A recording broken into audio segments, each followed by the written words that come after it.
Welcome to my channel दीन और दुनिया। बराए मेहरबानी लाइक और सब्सक्राइब जरूर करें। अस्सलाम वालेकुम मेरे प्यारे प्यारे इस्लामी भाइयों, उम्मीद करता हूँ कि आप सब लोग खैरियत से होंगे।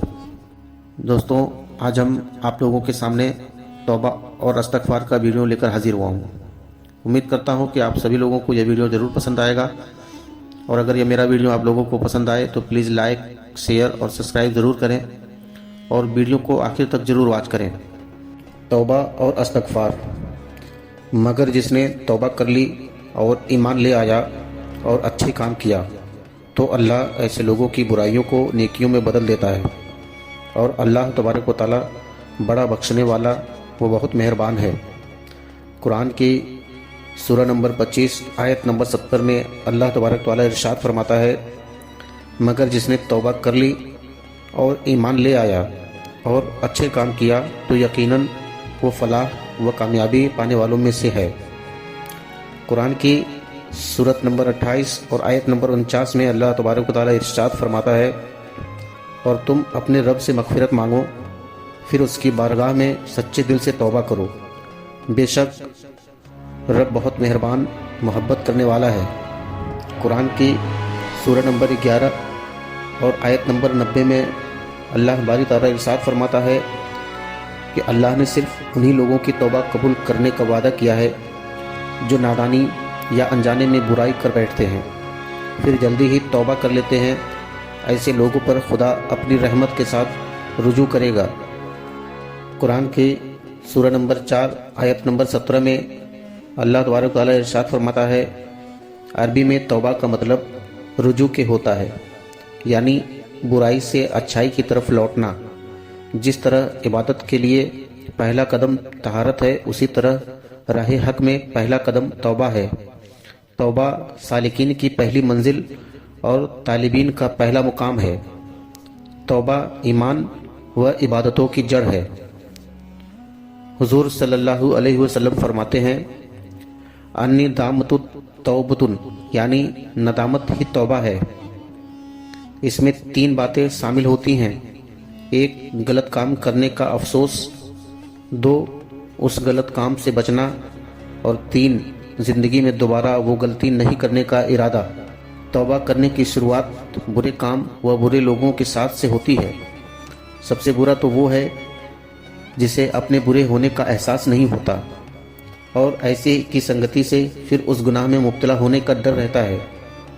अगर तौबा करने के बाद भी उन बुरों से दोस्ती रखा जाए तो इसमें कोई शक नहीं कि तौबा सिर्फ दिखावा है, आज नहीं तो कल फिर वही गुनाह होना है। सच्ची तौबा। हज़रत सिर्र सख्ती फरमाते हैं, सच्ची तौबा करने वाला तौबा नहीं करने वाले नाफरमानों या गुनाहगारों में से कोई ताल्लुक़ नहीं रखता और ना ही उनकी इज्जत करता है। सच्ची तौबा यानी दोबारा गलती न करने का पक्का इरादा। जिसके दिल में गुनाह की मिठास बाकी है, उसकी तौबा कबूल नहीं होती। गुनाह की वजह। तौबा नहीं करने की अक्सर ये वजह होती है कि गुनाहगार गुनाह को छोटा समझता है। वो समझता है कि सब तो करते हैं, मैंने कर लिया तो क्या गलत किया।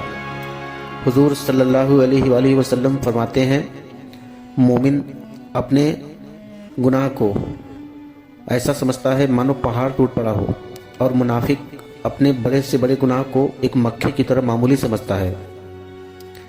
ये कितनी अजीब बात है कि जिसके लिए गुनाह बड़ी चीज़ है वो तौबा करके उससे बच जाता है, और जो उसे मामूली समझता है वो इसमें फंसता ही चला जाता है।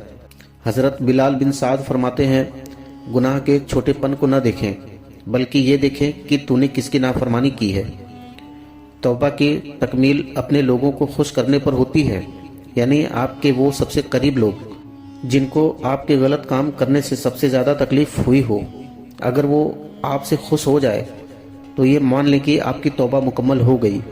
क्या खूब हो कि आप पर जिनके हुकूक हैं वो आपकी आजिज़ी व इनकिसारी को देखते हुए आपसे राज़ी हो जाए और आपको माफ़ कर दे। गुनाह को भूल जाना, अपनी गलतियों को हमेशा याद करना भी गलत है। सच्ची तौबा करके गुनाह या गलती को भूल जाएं। सिर्फ इतना याद रखें کہ دوبارہ نہ ہونے پائے۔ بار بار اپنی غلطیوں یا گناہوں کو یاد نہیں کرنا چاہیے اور نہ ہی ایسے لوگوں کے پاس جانا چاہیے جو یاد دلائیں۔ خود کو ان بیڑیوں سے آزاد کر لیں۔ حضرت محمد صلی اللہ علیہ وسلم ارشاد فرماتے ہیں، سچی توبہ کرنے والا ایسا ہے جیسے اس نے کبھی گناہ کیا ہی نہ ہو۔ توبہ کی برکت۔ توبہ میں بڑی برکت بھی ہوتی ہے۔ جیسے اگر ایک گناہ سے توبہ کر لی جائے تو دوسرا گناہ اس کی برکت سے خود بخود چھوٹ جاتا ہے۔ صوفی کی توبہ۔ توبہ کے لیے یہ ضروری نہیں کہ آپ گناہ گار ہی ہو۔ توبہ مومن کی صفت ہے۔ توبہ صرف گناہوں یا غلطیوں سے ہی نہیں کی جاتی ہے، بلکہ کسی اچھے کام سے، اس سے بھی اچھے کام کے لیے بھی توبہ کی جاتی ہے۔ جیسے جیسے ہمارا علم و عمل بہتر ہوتا جاتا ہے، ویسے ویسے سوچ و انداز بھی بہتر ہوتا جاتا ہے۔ صوفیوں کا یہی طریقہ ہے، بہتر کے لیے کمتر سے توبہ کریں اور زیادہ بہتر کے لیے کچھ بہتر سے توبہ کریں۔ اس طرح بہتر سے بہتر مقام حاصل کرتے جائیں۔ حضور صلی اللہ علیہ وسلم شب و روز استغفار کیا کرتے تھے، جبکہ وہ معصوم ہیں، ان سے کبھی کوئی گناہ نہیں ہوا۔ حضرت جنون مصری فرماتے ہیں، عوام کی توبہ گناہ سے ہوتی ہے اور خاص کی توبہ غفلت سے۔ غفلت وہ نیند ہے جو ہمیں معلوم ہی نہیں ہوتا کہ ہم نیند میں ہیں۔ ہم سمجھتے ضرور ہیں کہ ہم جاگ رہے ہیں، لیکن دراصل ہم سو رہے ہوتے ہیں۔ اس نیند سے بیدار ہونے کے لیے مرشد برحق کی ضرورت ہوتی ہے۔ صرف وہی اس نیند سے اٹھا سکتا ہے اور رب کے نور سے دل کو روشن کر سکتا ہے۔ معرفت الہی کے لیے سچی توبہ بغیر مرشد کی تلقین کے ممکن نہیں ہوتی۔ عام توبہ وہ ہے کہ گھاس کاٹ دی لیکن جڑ بچ گئی، جبکہ تلقین مرشد کی توبہ ایسی ہوتی ہے مانو جڑ سہت اکھاڑ پھینکی ہو۔ توبہ کئی طرح کی ہوتی ہے۔